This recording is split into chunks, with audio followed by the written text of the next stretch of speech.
Hi, I'm speaking with Karen Horne at Community Link Missions at their current location at 208 South Hampshire in Saginaw. This is Lana Clifton, and I am doing this interview for the Northwest Sun. Today is January 11th, and we are going to talk about an award that Karen received. We are also going to talk about what they do here at Community Link. So, Karen, first of all, how long have you lived in the Saginaw community? Okay, we have lived in the Saginaw since 1985.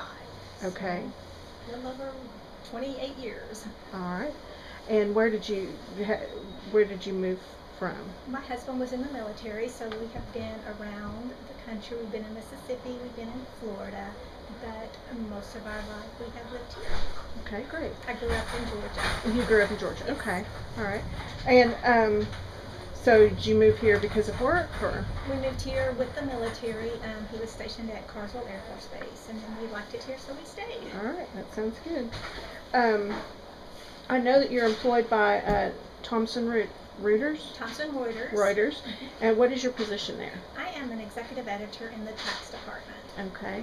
And are they really supportive of your work here at Community Link? They are very supportive of community service by all of their employees. In fact, we're allowed 16 hours a year of paid volunteer time. Oh, that's excellent. Okay. And have you always held the position there that you hold now, or have you changed? I'm in the same department. We always start as technical editors, and then a senior technical editor, and now executive editor. Okay, great. But it's been almost 10 years in that position. Okay. And how did you learn about Community Link to begin with? How did all that start? Yes. I was invited to a meeting in June of 2005 by my pastor at Saginaw United Methodist Church. And he just said, we're going to get together with some of the other churches in the area and talk about a food pantry. We had a small food pantry at the Methodist Church that I was not involved with, but I was on the missions committee. And so a group of, at the time it was 4 local churches that met in June 2005, and that's where it began. So I've been around since the very before it ever opened. Oh wow, okay. So at the beginning, what did you help with? At the beginning, we made the decision to not be affiliated with a specific church. We wanted it to be a community organization that the entire community could participate in. And so my initial work, we helped get just the place set up to start with, and all of the filings that are required, like with the state of Texas for your organization, and with the IRS to become a tax-exempt organization on our own, separate from the individual churches. And so we did a lot of getting a business started before we ever opened to serve clients. Okay. And then we had a funny story, not really funny, but the Methodist Church offered our current location to be the facility for Community Link, which is the current building we are in. Then Katrina hit, and this building became an emergency living facility for 8 adults, and so we were postponed a little bit before we moved in, but that's a blessing, because that gave us a chance to do a lot of the groundwork that we really needed to do before we'd be ready to open for business. And so we got possession of the house in January of 2006. Okay, all right, and you've been here ever since? We have been in this location ever since. All right. How have things changed as far as your position and the organization over the last few years? Yes, well, we opened in May of 2006, and we served 6 clients in 2006. Currently, we serve approximately 400 families a month. Wow. At this location. So we have gone, and when we first opened, we only served 2 zip codes, which were the 2 local Saginaw zip codes, 76131 and 76179. And we currently serve 6 zip codes, and they're in the surrounding Saginaw area. And when we first opened, we do not have an affiliation with the Tarrant Area Food Bank, because you have to service clients for approximately 6 months before you can apply for an agency there. Mhm. And once we were able to do that, but before we served just perishable items, non-perishable items. And since we've been an agency with the Territory Food Bank, we now have a tremendous amount of produce and frozen meats that we're able to serve because of that association. That's good. You personally, about how many hours a week do you think you volunteer? Last year I volunteered 420 hours a year for the year, and I kept up with that because of the awards that I'm allowed to apply for at Thomson Reuters. It's not always been that many hours each year, but it's usually somewhere between 250 and 400 hours. Okay. All right. And so since you mentioned that, let's go ahead and talk about that for a minute. So Thomson Reuters is the one that sponsored the award, or is... Yes, it's called the Community Champion Award, and any employee at Thomson Reuters, and we have approximately 40,000 employees all over the world, is allowed to apply each year. It's an annual award. They give away $100,000 a year, and 40 employees share in that $100,000. There's 2 employees that are picked for the big win, which is $10,000 each, and that's the one that Community Link got for 2013. Okay. So that's... And so you applied, or did someone nominate you? I applied, and I've applied every year that I have been eligible. And one year I did get a smaller award. I got the $2,000 part of that $100,000, and then this year it was the $10,000. Okay. And what process do you have to go through when you apply for that? It's actually a pretty simple application. They ask 6 or 7 questions, and it's about the number of hours that you commit to your charity, what the charity does, how many people they service, how they've grown from the time that you have been involved, and then if you hold any offices on the board, or if it's a one-time event that you do, or if it's a continuous volunteer service. So there's several different things that they take into account. I've never actually been involved in judging applications, so I don't know how they choose, how you get points for one thing and not something else. Okay. And then they also ask about financial commitments. Do you contribute your own personal money to the... Oh, okay. And I don't know if that counts, but they do ask. Okay. All right. And when did you find out that you were going to receive the award? I found out the 1st of November. Okay. And the process, we had to have our applications in the end of July. Oh, so that was a long wait. It does take a little bit of time to find that out. Okay. And what was your first thought when you found out that you had won? Well, I was very excited. In fact, I almost screamed when I heard. I never get a call from someone in New York, and I saw the area code that was from New York, and when she told me who she was, I knew it was related to the Community Champion Award, but I did not know it was going to be the big award. Okay. And so I was pretty excited, but I wasn't allowed to tell anybody until I got officially, until Thomson Reuters officially made the announcements to all employees. So you received a couple of keepsakes. I received a keepsake that I get to keep, and that just says Karen Horne 2013 Community Champion Award. Alright. And then, of course, the fake check. Yeah. But I got that. I actually got this in December when we were able to, when everybody in the company knew who the winners were. They put together a little celebration for that. And it's the first time anybody from Fort Worth has won this award. Oh, wow, okay. So there were actually 13 different countries represented this year with the 40 awards. So okay, it was pretty congratulations. exciting. Fort Worth was pretty excited. The Fort Worth office was pretty excited. And so it's made out to Community Link Missions. Yes. So it's an award for the organization, yes, as well as a recognition for your work. Yes. Okay. And okay, so you've won this award, and so I can tell that this the Community Link is an important part of your life right now. Yes. You're putting in a lot of time here. Yes. What would you say is the main purpose or the mission statement or the kind of thing of Community Link? We just try to give them a hand up, to try to give them a little bit. We serve a lot of elderly clients and low-income families. Okay. And we're an emergency food pantry. We can't give them 100% of the food that they need to live on each month, but we're just here to give them that extra little boost that they need so that they can use their money to pay their electric bill or something else that they may have. All right.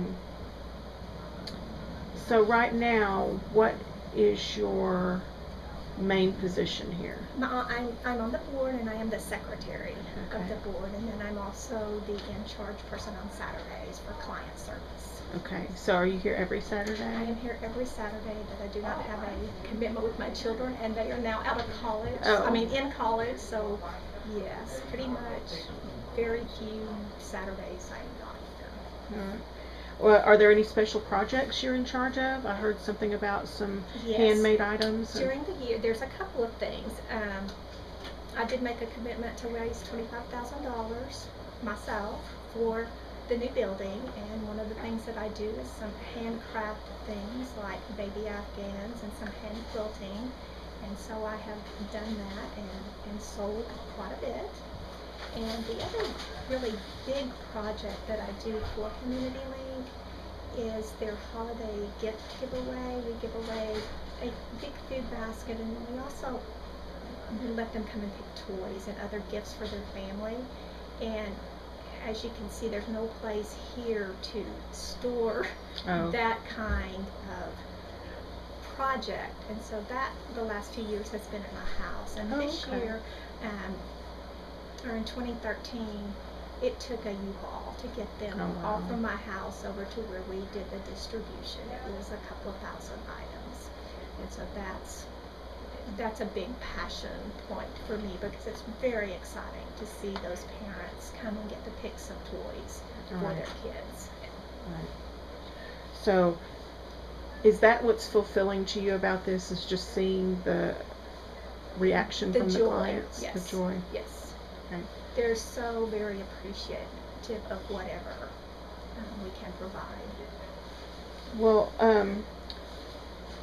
I've watched a little bit of what's going on here. It seems very organized, and but I just, because we were trying to respect some of the clients' privacy, we didn't go through the whole process. So can you kind of tell me or walk me through what the process is when someone wants to receive some food at Community Link? Well, yeah, currently we do serve 6 zip codes in the area, and so that is the first thing we ask is, are you in those zip codes? We don't turn them away if they're not, but we do give them food, and we give us some other resources if they're not in our zip code. And then they bring in some kind of proof of residence that they're in that zip code and an ID. And then there's some ladies up front that you did not really get to witness those, because we were pretty full with clients this morning. And so they do a little bit of paperwork, and the kind of paperwork that we do have to ask some questions, mainly because when we get food from the Tarrant Area Food Bank, that is a USDA sponsored organization, and so we do get products via USDA. And so there are some specific questions that we do have to ask our clients. And then once we get that paperwork filled out, we are a client choice pantry, and that's a little bit different than some of the other pantries. We do have a list, and we offer whatever food we have in stock that particular day. And if their family would not eat it, like if they don't want asparagus, they won't check that they want asparagus. And that way we truly give food that a family is going to eat. And not one that's going to be tossed in the trash or something because they don't like that particular offering. And then we have a different group of volunteers, and that's where we get a lot of the kids that volunteer. There was a high school student here today doing some community service for one of the high school organizations, and they fill the order, and we actually deliver it to the client and help them get their food into their vehicle. and then send them on. They're allowed to come in once a month. Okay. If they're elderly or disabled, and then if they're a low-income family, they come in 4 times a year. 4 times a year. Yes, Okay. that's our that's currently what we're able to provide. Okay. Well, I know that there's some exciting news Yes. coming up. So tell us about your new building and what's going on there. Yes, this current location is 1,100 square feet, and we are jam-packed. Every corner we have is filled. We are building a new 8,500 square foot building. Wow. It's 2 blocks away on the corner. It's on at 300 South Belmont. Okay. And we are very close to being able to move into that. About half of that space is warehouse, so that we can organize our food and intake the donations and have a place to sort them and get them shelved.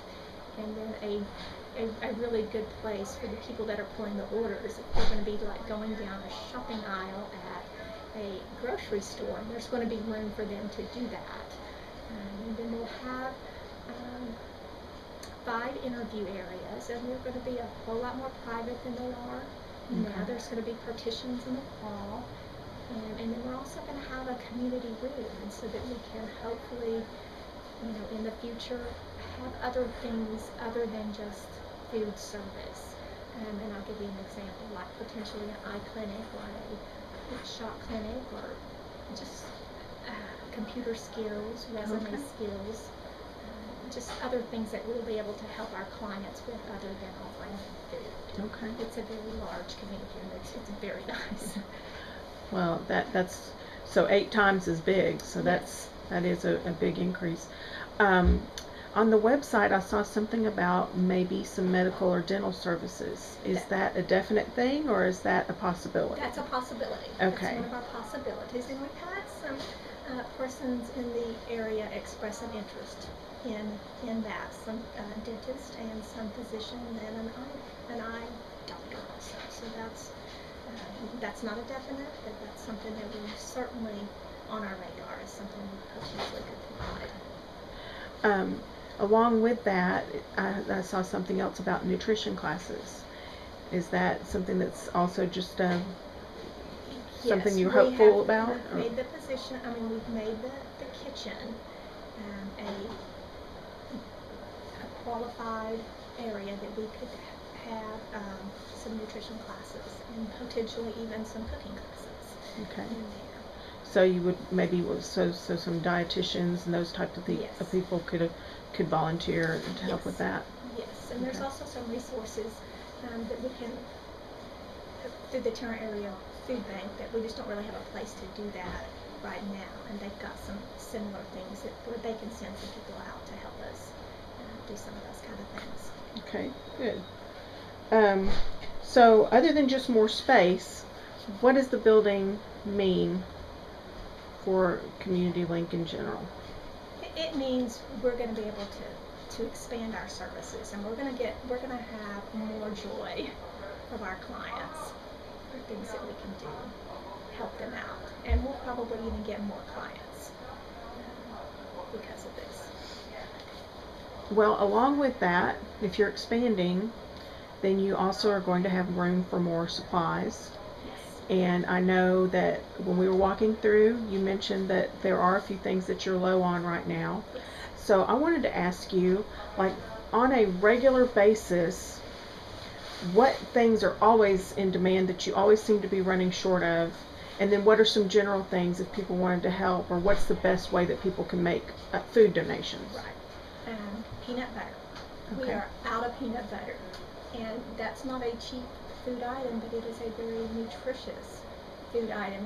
It's a good supplement. You can make sandwiches. There's lots of things. Peanut butter. Okay. On a regular soups. Right now it's cold, so this time of the year soups are good. Chili is good. Any kind of things that are warm, that will help warm your body. Hot chocolate, coffee, tea, and then I could give you a list of the regular items that we try to carry in stock. It's going to be the regular things like green beans and corn and peas and carrots and things like that. Okay. Pasta, cereal.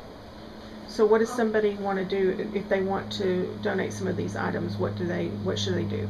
They can bring them to us Tuesday, Thursday, or Saturday. We take them, we weigh them in. That's how we keep up with everything. We weigh things that come in, and we don't weigh everything that goes out, but we have an estimate. We count the number of bags that go out, and that's how we kind of keep up with our inventory.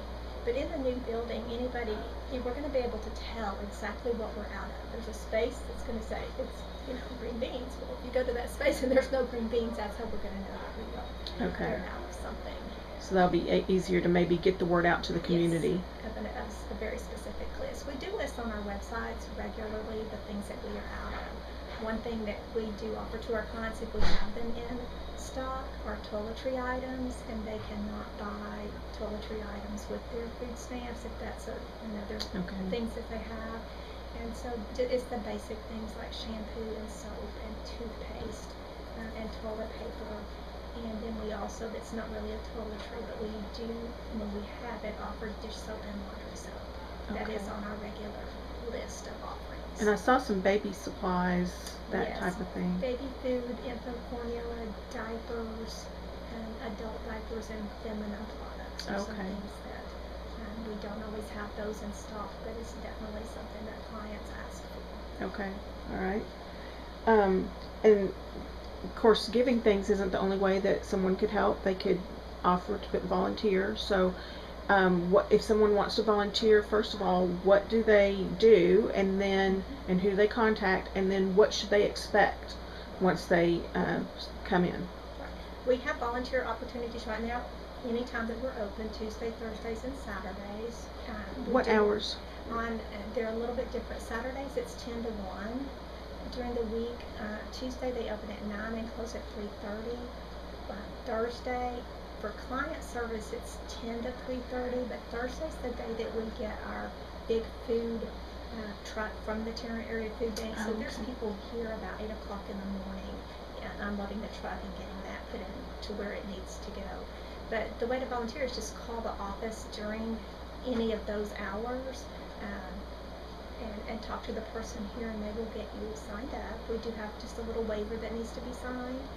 But the kind of work, and you kind of saw a little bit of it today, there are some people that are very good at the paperwork, and that's a sit-down job, so if that's something that where you can't be up and mobile and filling orders, we can train persons to do the paperwork.